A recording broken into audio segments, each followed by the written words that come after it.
জঙ্গলের মধ্যে একটা শিয়ালের হাঁসের খামার। দেখতে শুনতে বেশ ভালো। চারপাশে সবুজ গাছপালার মাঝে সুন্দর একটা হাঁসের খামার। রোদ ঝলমলে সকালে খামারের হাঁসের ডিম সংগ্রহ করছে শিয়াল। বুদ্ধি করে একটা খামার দিয়েছিলাম, তাই আজ সকাল সন্ধ্যায় হাঁসের ডিম খেয়ে বেঁচে আছি। যাই, ডিম তো তোলা শেষ, এখন এগুলো ঘরে রেখে আসি। এই বলে ডিমের ঝুড়ি হাতে নিয়ে শিয়াল ঘরের দিকে গেল। এবার একটু বনের দিক থেকে ঘুরে আসি। বনের মধুময় বাতাস খুব ভালো লাগে। যাই, একটু ঘুরে আসি। এই বলে শিয়াল জঙ্গলের মধ্যে দিয়ে মনের সুখে হাঁটতে থাকে। জঙ্গলের ঠান্ডা পরিবেশ তার খুব ভালোই লাগছিল। চারিদিকে পাখিদের কোলাহল আর নদীর শব্দ শুনতে শুনতে শেয়াল পথ চলছিল। এমন সময় সে দেখল একটা ছাগল মাঠে ঘাস খাচ্ছে। শেয়াল থেমে গিয়ে ছাগলকে জিজ্ঞাসা করল, আরে ছাগল বোন যে, তা তুমি আছো কেমন? আছি বেশ ভালোই। তা শেয়াল ভাই, তুমি কেমন আছো? আছি মোটামুটি। জানোই তো, আমার শরীরে আগের মতো শক্তি নেই, তাই সকাল সকাল একটু জঙ্গলে ঘুরতে এলাম, যেন প্রকৃতির মাঝে মনটা তরতাজা থাকে। তাহলে তুমি ঘুরে এসো, আমিও কচি ঘাসের খোঁজে নদীর ওদিকটাই যাচ্ছি। এই বলে ছাগল সেখান থেকে চলে গেল। শিয়ালও চলল জঙ্গল ঘুরতে। আজ অনেক দেরি হয়ে গেছে, যাই ঘরে ফিরে যাই, ওদিকে আবার হাঁসগুলো আছে। তারপর সে নিজের বাসায় ফেরার জন্য রওনা দিল। এদিকে জঙ্গলের একটা বাঘ নিজের আস্তানায় বসে খাবার খাচ্ছে এবং বলছে, খাবারগুলো খুব সুস্বাদু। আজ তো পেট ভরে খাচ্ছি। কতদিন পর একটু তাজা মাংস খেলাম। রোজ যদি এমন তাজা মাংস পেতাম তাহলে কতই না ভালো হতো। এবার যাই, জঙ্গল থেকে একটু ঘুরে আসি। এই বলে বাঘ জঙ্গলে ঘুরতে বেরিয়েছে। হাঁটতে হাঁটতে সে শিয়ালের বাসার ওখানে চলে এসেছে। আরে, ওটা কি? দূরে মনে হচ্ছে কোনো মানুষের বাড়ি, কিন্তু এই গভীর জঙ্গলে মানুষ কোত্থেকে আসবে? একটু এগিয়ে গিয়ে দেখি তো। বাঘ একটু এগিয়ে গিয়ে দেখল সেখানে একটা হাঁসের খামার। এই দেখে বাঘ তো অবাক হয়ে গেল। আরে, এ তো দেখি একটা বড়সড় হাঁসের খামার। আবার হাঁসগুলোর দেখভাল করার জন্য কেউ নেই দেখছি। তবে এই হাঁসগুলো কার?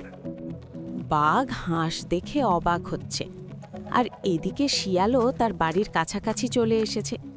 শিয়াল জোরে জোরে পা ফেলে হেঁটে আসছে জঙ্গল দিয়ে। তার হাঁটার শব্দ বাঘের কানে এসে পৌঁছালো। বাঘ একটু চমকে উঠে বলল, কে যেন এদিকে আসছে মনে হয়। আমি বরং আড়ালে গিয়ে লুকিয়ে পড়ি। বাঘ ঝোপের আড়ালে লুকিয়ে পড়ল, আর শিয়াল সেখানে চলে এলো আর বলল, কি খবর আমার হাঁসরা? আজ একটু বেশি দেরি করে ফেললাম। তোরা সব একা একা ছিলি, ভাগ্যিস এখানে কেউ আসেনি, নইলে তোদের আর আমি পেতাম না। তোদের জন্য কত জোরে জোরে পা চালিয়ে এসেছি, খুব ক্লান্ত হয়ে গেছি। তোরা থাক, আমি একটু ঘুমিয়ে নিই। শিয়াল ঘুমের উদ্দেশ্যে শুয়ে পড়ল, আর বাঘ ঝোপের আড়াল থেকে বেরিয়ে খপ করে একটা হাঁস ধরে ফেলল। রোজ একটা করে হাঁস পেলে আমার আর কিছুই লাগবে না। আজ থেকে প্রতি রাতে এসে তোদের একটা করে নিয়ে যাব। ভালোই হবে, তাজা তাজা মাংস খেয়ে শরীর ভালো থাকবে আর মনও ভালো থাকবে। যাই, এবার গুহায় ফিরে যাই। শিয়াল বেটার আবার ঘুম ভেঙে যাবে। ঘুম থেকে উঠে শিয়াল তার হাঁসগুলোকে দেখতে এলো। কি ব্যাপার, একটা হাঁস কম কম দেখা যাচ্ছে কেন? তাহলে এখানে কি কেউ এসেছিল?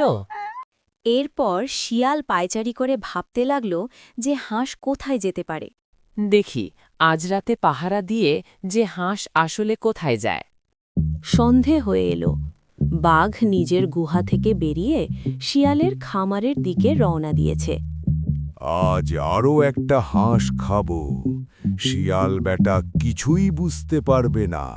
আর আমিও রোজ নিজের পেট ভরাতে পারবো। বাঘ শিয়ালের খামারের কাছে প্রায় চলে এসেছে।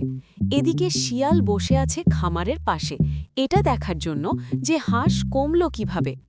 বাঘ এসে দেখল শিয়াল খামারের পাশে বসে আছে। ওমা, শিয়াল দেখছি আজ খামার পাহারা দিচ্ছে। আমিও দেখব বেটা কত রাত জেগে পাহারা দেয়। শিয়াল ঘুমালে আমি হাঁস নিয়ে চম্পট দেব, শিয়াল টেরও পাবে না। যেমন ভাবনা তেমন কাজ। শিয়াল অনেকক্ষণ বসে থেকে একটু ঘুমিয়ে পড়ার পর বাঘ আড়াল থেকে বেরিয়ে একটা হাঁস নিয়ে দৌড়। সকাল হয়ে গেছে, আজও হাঁসের ডাকে শিয়ালের ঘুম ভেঙে গেছে। শিয়াল উঠেই আগে ভালো করে হাঁসগুলো দেখল। হে কি, আজও দেখছি আরেকটা হাঁস কম। কে চুরি করছে আমার হাঁস? একবার যদি চোরকে ধরতে পারি, উচিত শিক্ষা দিয়ে ছাড়ব।